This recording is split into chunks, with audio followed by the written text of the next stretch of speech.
Role जी क्या नाम है आपका? मेरा नाम प्रज्ञेश कुमार है। जी। मैं भदेसरा मेरा पैतृक गांव है। मैं यहीं डीएवी इंटर कॉलेज से इंटरमीडिएट तक पढ़ाई किया हूँ मैथमेटिक्स सेक्शन से। उसके बाद मैं दिल्ली चला गया। वहाँ मैंने 1 साल इंजीनियरिंग एंट्रेंस की तैयारी की। उसमें मैंने all India engineering entrance examination clear किया AIEEE। उसके माध्यम से मुझे चेन्नई में इंजीनियरिंग कॉलेज में एडमिशन मिल गया। वहाँ मैंने पढ़ाई करते हुए ही मेरा सिलेक्शन हो गया एक MNC कंपनी में। वहाँ फिर मैंने 2009 में वो कंपनी ज्वाइन की और कंपनी ज्वाइन करते ही मैंने सरकारी परीक्षाओं की भी तैयारी प्रारंभ कर दी। और उस समय मैंने IBPS जो आपका बैंकिंग PO है और SSC स्टाफ सिलेक्शन कमीशन, ये दोनों एग्ज़ाम मैंने क्लियर किए।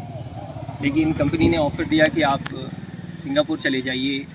मैंने वो ऑफ़र एक्सेप्ट किया और मैं फिर सिंगापुर चला गया। करीब 12 साल मैं भारत देश के बाहर रहा, जिसमें और बाकी देशों में भी रहा। भारत देश के बाहर रहते हुए भी मैंने काम करते हुए MTech किया, master of technology in software engineering from national university of Singapore. उसके बाद मैं अभी यहाँ आया वापस। तो एक विचारधारा है मेरी जो धर्म, जाति और किसी राजनीतिक दल या पार्टी से ऊपर है। एक सवाल, जैसे आपने इतना बताया, आप यहाँ चीज़ें इतनी हायर एजुकेशन होने के बाद कैसे आपका माइंड चुनाव की तरफ आया और राजनीति में उतरे? देखिए, एक श्लोक था, निंदन्तु नीति निपुणा यदि वा स्तुवन्तु लक्ष्मी समाविशतु गच्छतु वा यथेष्टम अद्य वा मरणमस्तु युगान्तरे वा न्यायात् पथः प्रविचलन्ति पदम न धीरा। तो ये बहुत प्रेरणादायक है और इसमें नीति के निपुण लोग आपकी प्रशंसा करें या कुछ करें, धीर पुरुष जो होता है उसके मार्ग जो होते हैं वो कभी न्याय के पथ से हटते नहीं हैं। तो ये प्रेरणादायक था। और मेरी पृष्ठभूमि है, मेरे दादा स्वर्गीय हरिशंकर सिंह जनसंघ जो आज वर्तमान में भाजपा है, उससे घोसी लोकसभा से 2 बार प्रत्याशी रहे हैं। मेरे दादा के भाई डॉक्टर उमाशंकर सिंह जो 97 साल की उम्र में उनका देहावसान हुआ। मेरे फूफा जी डॉक्टर रामचंद्र सिंह HK साइजिंग इस शहर के बहुत ही प्रतिष्ठित व्यवसायी रहे हैं। मेरे नाना doctor Ramnagina Singh Banaras UP college में प्रोफेसर रहे हैं। तो इन लोगों ने मुझे पाला पोसा है, इन लोगों का मार्गदर्शन रहा है मुझे हमेशा। वो एक प्रेरणा के स्रोत हैं। और यहाँ आना मुद्दे हैं, मैंने कहा मैं विचारधारा है जो फिर से रिपीट करूँगा कि यह एक राजनीतिक दल, धर्म और जाति से ऊपर की विचारधारा है और इसमें कुछ मुद्दे हैं, उन मुद्दों को मैं रख देता हूँ। मेरे पॉइंट्स मैंने अपना घोषणा पत्र भी जारी किया है।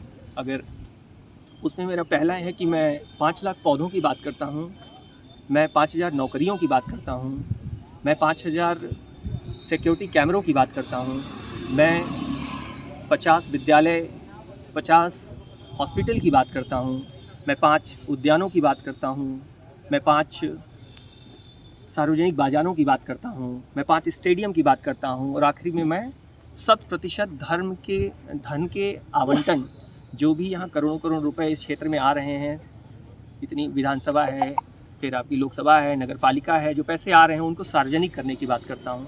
तो ये मेरे मुख्यतः 10 मुद्दे हैं। इनमें अगर आप मुझसे पूछेंगे कि आप 5000 नौकरियों की बात आप कैसे करते हैं, तो देखिए, जब आप किसी जनता के प्रतिनिधि हैं तो आपको पता होना चाहिए कि कैसे आप जनता के लिए कार्य कर पाएंगे। अगर मैंने 5000 नौकरियों की बात की है तो आंकड़ों की बात करिए तो एक साल में 1000, एक महीने में आपको 80 से 90, 15 लाख लोगों की इस लोकसभा में अगर मैं 100 लोगों को भी नौकरी नहीं दिला पाता हूँ एक महीने में, तो मेरी योग्यता क्या है। और जब आप बात करते हैं तो कैसे केंद्रीकृत प्लेटफॉर्म बनाए जाते हैं, कैसे चीज़ों को लिंक किया जाता है, इसके उपरांत कैसे अगर मैं प्रतिनिधि हूँ, मैंने केंद्रीकृत जॉब प्लेटफॉर्म बनाए हैं, उसको मैं लिंक करा सकता हूँ, यहाँ के प्रत्येक प्रतिष्ठित व्यक्तियों से जोड़ सकता हूँ। उन्हें अगर किसी रोज़गार की आवश्यकता है, मनरेगा है, रोज़गार मेला लगता है, इन सभी को एक सेंट्रलाइज करने की आवश्यकता है और वो मेरा एक विज़न है।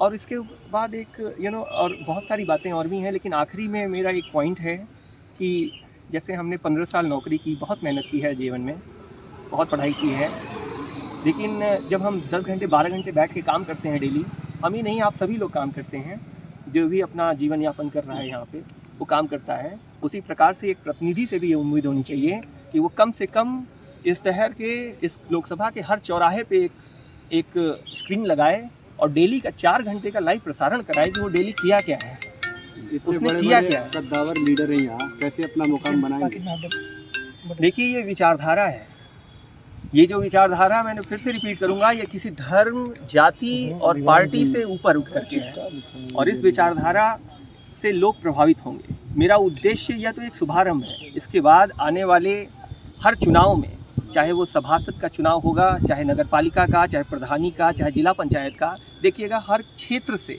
कोई न कोई ऐसा होगा जो इस विचारधारा से आगे से उठ करके आएगा। तो आज कब आपने पर्चा पर्चा भरेंगे लिया आप? है, कब पर्चा भरेंगे आप? तो कब भरेंगे? कब नामांकन कब करेंगे? अब वो दाखिला। हमारे वकील साहब जो हैं वो बताएंगे अच्छा, आज कि कब कर सकते हैं। डॉक्यूमेंट। ठीक है, आप सभी लोगों का बहुत बहुत धन्यवाद।